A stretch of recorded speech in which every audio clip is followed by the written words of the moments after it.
Bonjour à tous. Il se passe beaucoup de choses dans notre monde. Il se passe des choses qui peuvent nous inquiéter, qui peuvent nous bousculer, qui peuvent nous questionner.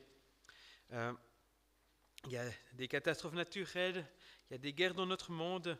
Et je sais aussi que beaucoup se questionnent par rapport à ce qui se passe aux États-Unis, à l'élection de Donald Trump. On a des personnes en Suisse qui souffrent d'anxiété à cause de l'élection de Donald Trump. C'est quelque chose qui travaille. Puis il y a un côté où je me disais, ça inquiète beaucoup de monde, il faut peut-être en parler.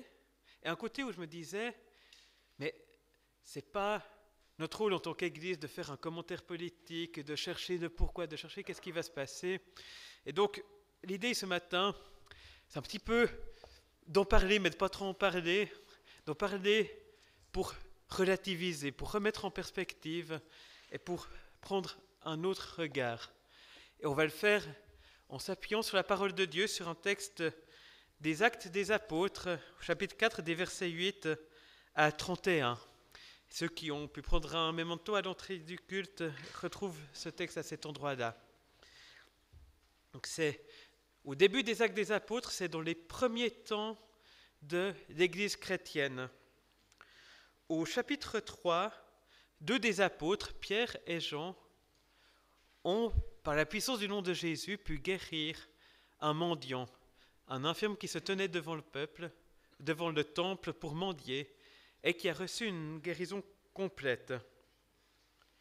Et puis ils ont annoncé que c'était au nom de Jésus qu'ils faisaient cela, et sont arrivés des chefs des prêtres, des autorités du peuple juif avec des gardes qui les ont arrêtés, les ont convoqués, les ont interrogés en leur demandant par quel pouvoir ou au nom de qui avez-vous fait cela. Et nous lisons maintenant à partir du verset 8.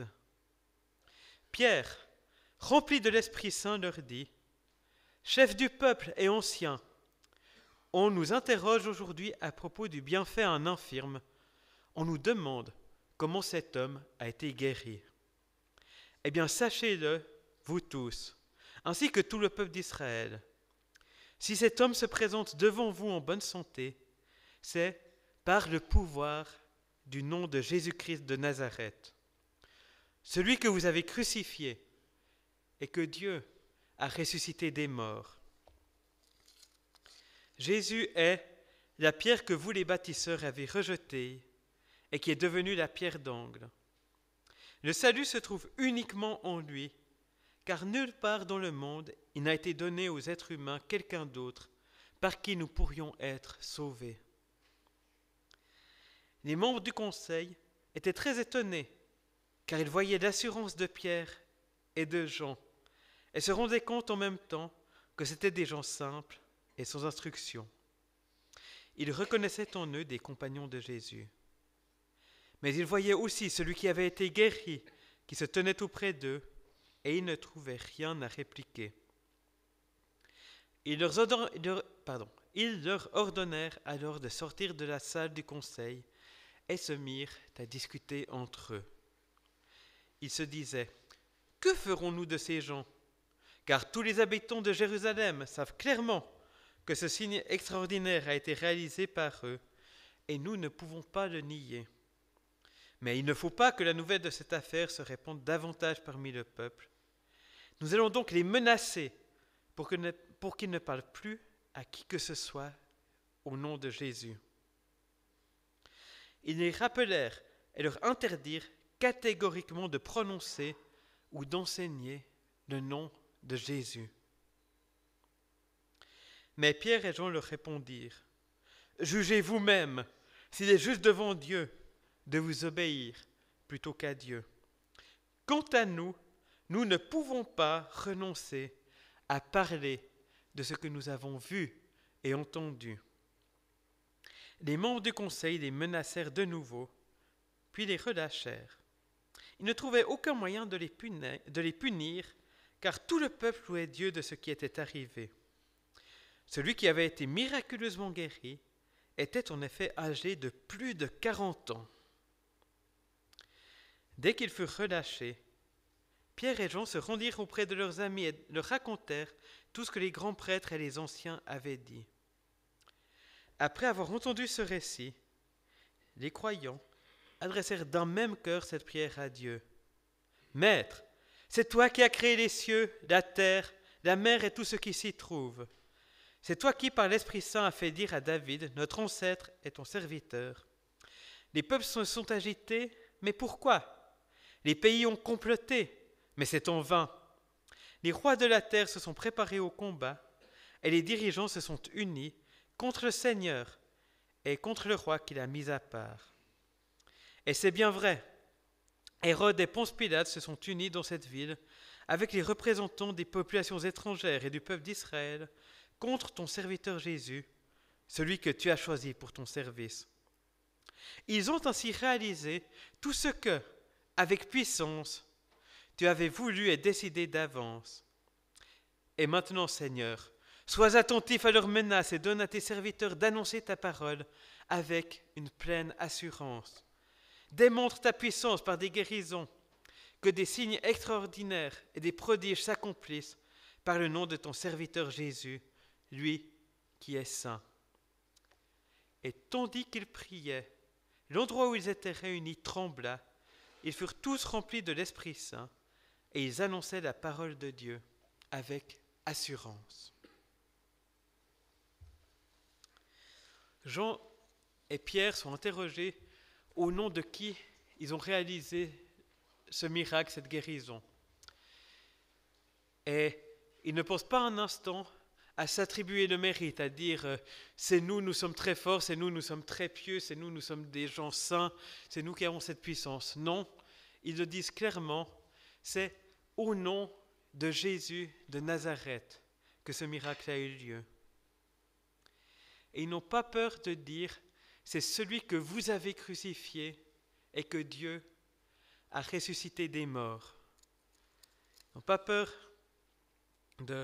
d'indiquer la responsabilité des autorités juives dans ce qui s'est passé à ce moment-là. Et ils soulignent que la pierre que vous les bâtisseurs avez rejetée, c'est celle qui est devenue la pierre d'angle.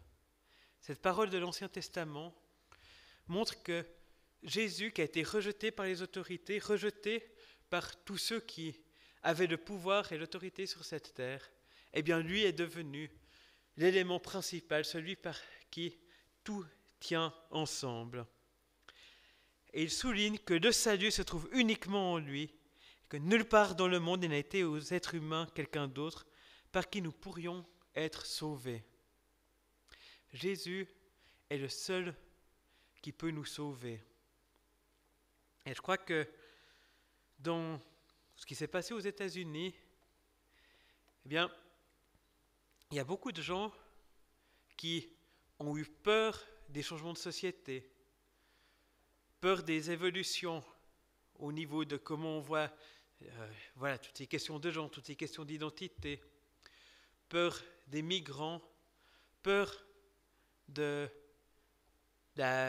difficultés économiques, et qui ont pensé que Donald Trump pouvait les sauver. Et il y a beaucoup de gens qui ont eu peur de Donald Trump, qui ont pensé que Kamala Harris pouvait les sauver. Et on a quelquefois parlé ces derniers temps d'idolâtrie, du danger de mettre quelqu'un à la place de Dieu. Et penser que Donald Trump ou Kamala Harris ou Dieu sait qui peut nous sauver, c'est une idolâtrie, parce que Jésus est le seul nom qui a été donné pour amener le salut. Et on peut aussi parfois parler d'idolâtrie négative, c'est-à-dire de penser que le problème ultime est quelque chose qui n'est pas vraiment le problème ultime. Le problème ultime dans notre monde, c'est pas Donald Trump, c'est pas Kamala Harris, c'est pas en soi les guerres, c'est pas tel ou tel dirigeant, c'est pas Vladimir Poutine, c'est pas c'est pas les communistes, c'est pas le Parti socialiste, c'est pas la Corée du Nord, et ainsi de suite. Le problème ultime dans notre monde, c'est le péché, c'est la mort et c'est Satan. Et Jésus est celui qui peut nous sauver de ces choses, celui qui est venu nous sauver de ces choses. Il est mort sur la croix pour nous libérer du péché, du poids de la culpabilité qui va avec. Il est ressuscité en montrant qu'il avait vaincu la mort, que le pouvoir de la mort était brisé. Et la lettre aux Hébreux nous dit que Satan gardait l'humanité en esclavage par la peur de la mort, et que Jésus est venu écraser Satan. Le salaire du péché, c'est la mort. En nous libérant du péché et de sa culpabilité, Jésus nous a libérés du pouvoir de la mort et de toute la crainte qu'elle pouvait nous inspirer. Et parce qu'il est ressuscité, nous savons que nous tous qui avons mis notre foi en lui et reçu son pardon, nous ressusciterons avec lui. Alors Satan ne peut plus nous tenir par la peur de la mort, il ne peut plus nous tenir par le poids de la culpabilité de notre péché. Nous sommes libérés, nous avons une espérance que rien ne peut nous ôter. Alors, ne nous trompons pas d'ennemis et ne nous trompons pas de sauveurs. Il ne nous a pas été donné d'autre nom par lequel nous puissions être sauvés que celui de Jésus-Christ. Mais les autorités en place voudraient que les apôtres arrêtent d'annoncer ce nom-là, ce nom qui leur fait concurrence, ce nom qui vient amoindrir leur pouvoir et leur autorité à elles. Ils essayent d'interdire à Pierre, Jean et à tous les chrétiens de parler au nom de Jésus.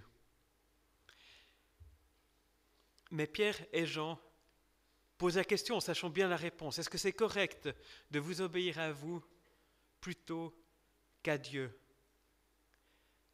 Et ils enchaînent tout de suite. Nous ne pouvons pas ne pas parler de ce que nous avons vu et entendu. Et une fois libérés, ils rejoignent les autres croyants et ils prient tous ensemble. Je ne sais pas si vous avez remarqué comment elle se construit cette prière. Avant tout, ils rappellent qui est Dieu et ce qu'il a fait. C'est toi qui as créé les cieux et la terre, la mer et tout ce qui s'y trouve. Avant tout, ils se rappellent de qui Dieu est. Ils se rappellent que Dieu est le Tout-Puissant, celui qui a tout créé, celui qui a toute autorité. Et parce qu'ils se rappellent de qui Dieu est, eh bien, ils n'ont pas besoin d'avoir peur des hommes. Les autorités sont étonnées de voir l'assurance de Pierre et Jean, ces pêcheurs du lac de Galilée, ces gens qui n'ont pas étudié, qui ne sont pas instruits.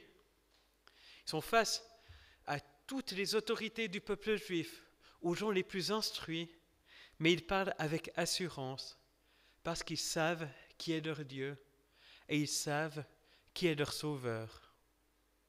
Et mes amis, plus nous saurons qui est Dieu, moins ce sera important de savoir qui est président des États-Unis. Plus nous craindrons Dieu et moins nous craindrons les êtres humains. Fixons les yeux sur notre Dieu, notre Créateur et notre Sauveur, et tout le reste reprendra sa juste place. Dans leur prière, les croyants citent aussi une parole des psaumes. Les peuples se sont agités, mais pourquoi? Les pays ont comploté, mais c'est en vain. Les rois de la terre se sont préparés au combat et les dirigeants se sont unis contre le Seigneur et contre le roi qu'il a mis à part. Petite note, là où c'est traduit ici, le roi qu'il a mis à part, littéralement, en grec c'est le Christ, c'est celui que Dieu a oint, c'est en hébreu le Messie. Tous se sont unis contre le Christ, contre Jésus-Christ. Et ils le disent, Hérode et Ponce Pilate se sont unis avec les représentants des populations étrangères et du peuple d'Israël contre Jésus, celui que tu as choisi pour ton service, celui que tu as oint, le Christ. Toutes les autorités de ce monde se sont unies contre Jésus, contre celui que Dieu a choisi pour accomplir sa volonté.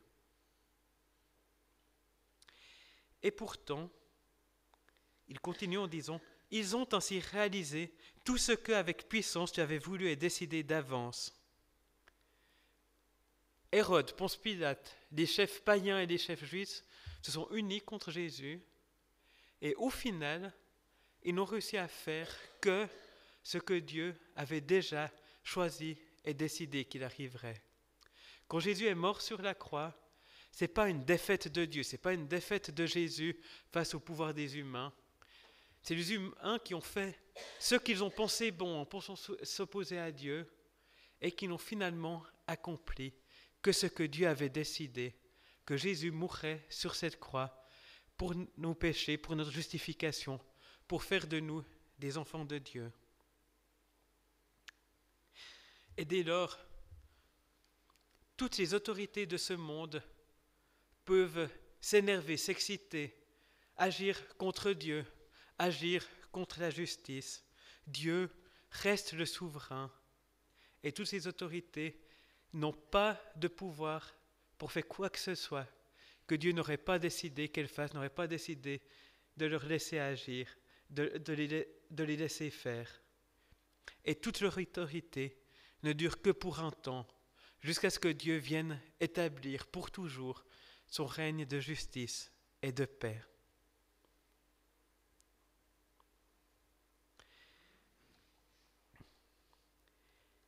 Et quand les croyants poursuivent leur prière, c'est pas en larmoyant, se plaignant, « Ah, regarde Seigneur comme ils sont méchants avec nous, regarde comme il y a des autorités injustes dans ce monde », mais c'est avec assurance et en demandant à Dieu d'agir pour sa gloire. Et ce qu'il leur demande, c'est l'assurance pour continuer à annoncer la parole de Dieu, à annoncer ce nom de Jésus par lequel tous les hommes sont appelés à être sauvés. Maintenant, Seigneur, sois attentif à leurs menaces et donne à tes serviteurs d'annoncer ta parole avec une pleine assurance. Démontre ta puissance par des guérisons, que des signes extraordinaires et des prodiges s'accomplissent par le nom de ton serviteur Jésus, lui qui est saint. Ce qu'il demande, c'est la puissance et l'assurance pour continuer d'accomplir leur mission, d'annoncer le nom de Jésus-Christ. Et nous, en tant qu'Église, nous tous les croyants partout autour de la planète, notre mission, c'est pas d'expliquer pourquoi tel ou tel a été élu dans tel ou tel pays, c'est pas de dire qui devrait être le dirigeant de tel ou tel endroit, mais c'est d'annoncer le nom de Jésus-Christ par lequel nous sommes sauvés et par lequel tous sont appelés à être sauvés et sans lequel personne ne peut être sauvé. Et quand les croyants prient avec assurance, avec courage, pour avoir cette force d'annoncer le nom de Jésus, eh bien Dieu répond. L'endroit où ils étaient réunis trembla. Ils furent tous remplis de l'Esprit Saint et ils annonçaient la parole de Dieu avec assurance. Ils sont remplis de l'Esprit Saint. Nous sommes 2 chapitres après la Pentecôte. À la Pentecôte, tous les croyants réunis avaient déjà été remplis de l'Esprit Saint. C'est les mêmes, mais ils sont remplis de l'Esprit Saint là aussi. On croit parfois qu'être rempli de l'Esprit Saint, c'est quelque chose qui arrive une seule fois, et puis soit on a été rempli d'Esprit Saint, et puis on est rempli d'Esprit Saint, soit on n'a pas été rempli, et puis on n'est pas rempli, et puis comme ça il y a 2 catégories de chrétiens. Mais non, l'Esprit Saint peut nous remplir tout à nouveau, peut nous remplir plusieurs fois, peut nous remplir à chaque fois qu'on en aura besoin, à chaque fois que Dieu le décidera. Alors, que ce soit quelque chose qu'on ait déjà vécu ou pas, qu'on sache si on l'a déjà vécu ou pas, nous pouvons demander à Dieu de nous remplir de son Esprit Saint pour qu'on soit équipés, pour vivre une vie qui l'honore, pour qu'on soit équipés, pour parler de lui avec assurance, pour annoncer son salut, et que Dieu fasse les miracles qu'il jugera bon de faire pour appuyer l'annonce de sa parole. Alors, mes amis, mes frères et sœurs, fixons nos yeux sur Dieu. Rappelons-nous de qui il est. Rappelons-nous de sa puissance. Rappelons-nous que rien n'échappe à son pouvoir. Ne nous trompons pas d'ennemis. Ne tremblons pas devant un homme, une personne, une situation politique. Nous n'avons pas à combattre contre la chair et le sang, mais contre les autorités et les puissances spirituelles dans les lieux célestes. Et notre combat ne se passe pas avec des armes terrestres, avec des armes charnelles, mais avec des armes de l'esprit, avec les armes de la parole de Dieu. Nos vrais ennemis sont le péché, la mort et Satan. Et Jésus-Christ a déjà remporté la victoire sur eux, en mourant à la croix pour nos péchés, en ressuscitant. Toutes ces autorités, ces pouvoirs ont été dépouillés de leur pouvoir. Ils ont été libérés en spectacle, ils ont été livrés en spectacle par la victoire de Jésus-Christ. Donc ces ennemis, nous n'avons plus à les craindre, nous n'avons plus à trembler devant eux. Craignons Dieu, tremblons devant Dieu, et nous n'aurons plus à trembler devant personne d'autre. Et cherchons toujours à annoncer la parole de Dieu, à annoncer le salut que Dieu nous a obtenu, à annoncer son nom. Et prions Dieu de nous remplir d'assurance, de nous remplir de son esprit de force, d'amour et de sagesse, pour que nous sachions comment annoncer son nom. Et ne nous trompons jamais de Sauveur. Jésus-Christ est le seul nom qui a été donné aux hommes par lequel nous puissions être sauvés. Alors, rendons gloire à Jésus, fixons les yeux sur Jésus et annonçons le nom de Jésus-Christ. Amen.